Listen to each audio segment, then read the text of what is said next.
तर कोल्हापुरात पावसानं जोर धरलाय। नद्यांच्या पाणी पातळीत चांगलीच वाढ होतीये। कोल्हापूर शहरालगतचा कळंबा तलाव ओव्हरफ्लो झालाय, त्यामुळे शहरातील नागरिकांना सतर्क राहण्याचे आदेश देण्यात आलेत।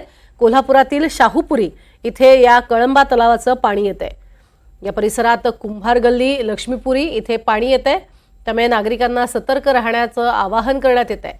अतिरिक्त आयुक्त राहुल रोकडे यांनी या परिसरात भेट दिली आणि नागरिकांना खबरदारी घेण्याच्या सूचना केल्या आहेत।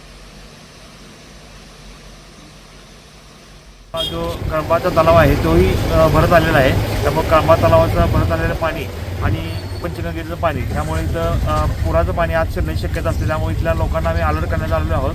त्या ठिकाणी काही गणपतीचे व्यापारी आहेत, फ्लेक्सचे व्यवसाय करणारे व्यापारी आहेत, त्यांनाही आम्ही या सतर्कतेच्या सूचना केलेल्या आहेत। नागरिकांना आवाहन करण्यात आलेलं आहे की त्यांनी पाणी इथं शिरणार असं गृहीत धरून त्यांचे काही महत्त्वाचे जिन्नस असतील, दागिने असतील, महत्त्वाचे कागदपत्र असतील की औषधं असतील हे साहित्य बांधून ठेवावं आणि महापालिकेकडून जेव्हा त्यांना निरोप येईल त्यावेळी तात्काळ इथून या सुरक्षित ठिकाणी शिफ्टिंग होण्याचा आम्ही सूचना केलेल्या आहेत। आणि सोबतच महापालिकेच्या तर्फे सर्व नागरिकांनाही आवाहन करतो की महापालिका प्रशासक माननीय मंजुलक्ष्मी मॅडम आणि जिल्हाधिकारी महोदय यांच्या मार्गदर्शनाखाली महापालिकेनं जे निवारा केंद्र केलेलं आहे त्या निवारा केंद्रामध्ये सुरक्षित ठिकाणी त्यांनी तात्काळ शिफ्ट व्हावं।